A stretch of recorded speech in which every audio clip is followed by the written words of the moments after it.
Woi, naik.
Lancang kuning belayar malam.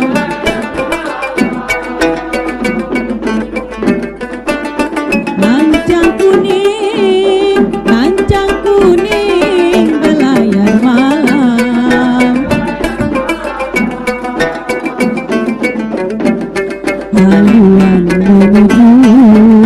Haluan menuju ke laut dalam. Assalamualaikum warahmatullahi wabarakatuh. Saya Wendy Junianto akan mempresentasikan hasil wawancara saya.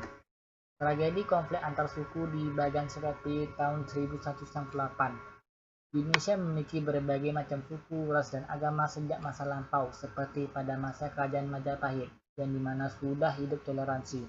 Bahkan terdapat kalimat pada lambang negara pada Pancasila kita yang berbunyi Bhinneka Tunggal Ika. Dalam secara lengkapnya, Bhinneka Tunggal Ika, Tanhana, dan Mamanggroa yang memiliki arti berbedalah itu tetapi satulah itu. Sebuah karya amputan tular dari bukunya bernama Kitab Suta Soma, memiliki arti menjadi suatu simbol bagi bangsa Indonesia. Namun di saat sekarang ada orang-orang yang bersikap intoleran. Hal ini terjadi di Bagan Seropi yang terletak di Kabupaten Rokan Hilir. Walaupun masih dikatakan masih baru 20 tahun yang lalu, tapi peristiwa ini masih hangat-hangatnya.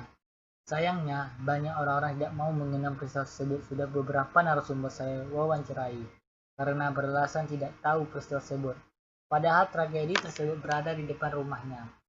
Untungnya, ada seorang ibu-ibu yang berumur 61 tahun. Ibu ini orang suka ke pasar untuk membeli bahan barang dagangan pada masa itu. Beliau tahu peristiwa tersebut dari mulut ke mulut dan juga saksi sebagai sejarah pada saat itu. Metode mencari cerita sejarah. Teknik wawancara. Melakukan wawancara dengan mencari narasumber yang berumur di atas 40 tahun yang menjadi saksi sejarah pada masa itu, dengan melakukan beberapa pertanyaan yang terkait dengan cerita sejarah tersebut. Teknik dokumentasi. Mencari dokumentasi berupa foto yang diambil dari platform sosial media, yaitu dari grup Facebook yang namanya Bagan Tempo dulu. Beranggotakan 11.667 anggota. Akun tersebut mengulas foto-foto masa dahulu, baik dari era Belanda sampai tahun sekarang. Bahkan toko-toko dan tempat-tempat yang terlibat mengenai Bagan Seropi ada dipostingkan. Awal konflik antar etnis. Awal mula pada tanggal 13 September 1198 pada siang hari. Berawal dari orang yang beretnis Melayu yang sedang mengendarai motor menuju daerah perkotaan yang berada di Jalan Kelenteng. Usianya diperkirakan masih remaja antara 18 sampai 22 tahun. Kemudian ada orang yang beretnis Tionghoa juga masih remaja yang juga mengendarai motor. Dia menabrak orang beretnis Melayu, maka terjadilah adu mulut dan saling memukul-mukul. Orang-orang hanya melihatnya saja. Tapi ada seorang yang bernama Yasmin, merupakan orang pasar. Dia membuat kegaduhan dengan menyebarkan berita bohong menuju pulang ke rumah yang berada di Kelurahan Bagan Hulu. Cara menyebarkannya dengan langsung menyerukan, "Itu orang Tionghoa menabrak orang kita sampai meninggal, tidak mau bertanggung jawab dan mau mengajak perlawanan." Orang-orang yang berada di Kelurahan Hulu merasa marah dan mereka bersiap-siap untuk melakukan perlawanan. Dengan berita bohong ini juga terdengar ke etnis Tionghoa. Mereka pun bersiap-siap karena mereka menganggap orang Melayu ingin melakukan perlawanan terhadap mereka. Begitu juga pada orang-orang beretnis Batak, mereka juga menjadi korban berita bohong dari mulut ke mulut. Katanya orang-orang Cina ingin melakukan perlawanan karena telah menabrak orang etnis Tionghoa yang dilakukan oleh beretnis Batak. Suasana saat konflik antar etnis terjadi. Di saat berita bohong tersebar, maka pada tanggal 13 September terjadilah tragedi tersebut. Etnis Melayu dari bagian hulu menuju ke perkotaan, sedangkan di bagian hilir orang-orang beretnis Batak dan Tionghoa datang menuju daerah perkotaan.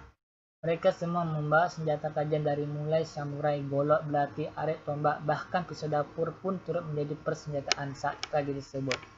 Penduduk lain merasa terancam, takut dan panik. Ada yang kabur sekeluarga guna menghindari konflik tersebut.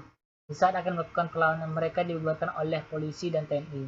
Polisi membawa mobil besarnya seperti water cannon dan membawa gas air mata untuk membubarkan antar etnis tersebut. Akhirnya, mereka tidak terjadi melakukan perlawanan. Bagi penduduk Bagan Sepiapi yang tidak terlibat takut akan keluar rumah dan tidak ada seorang pun yang ingin keluar rumah.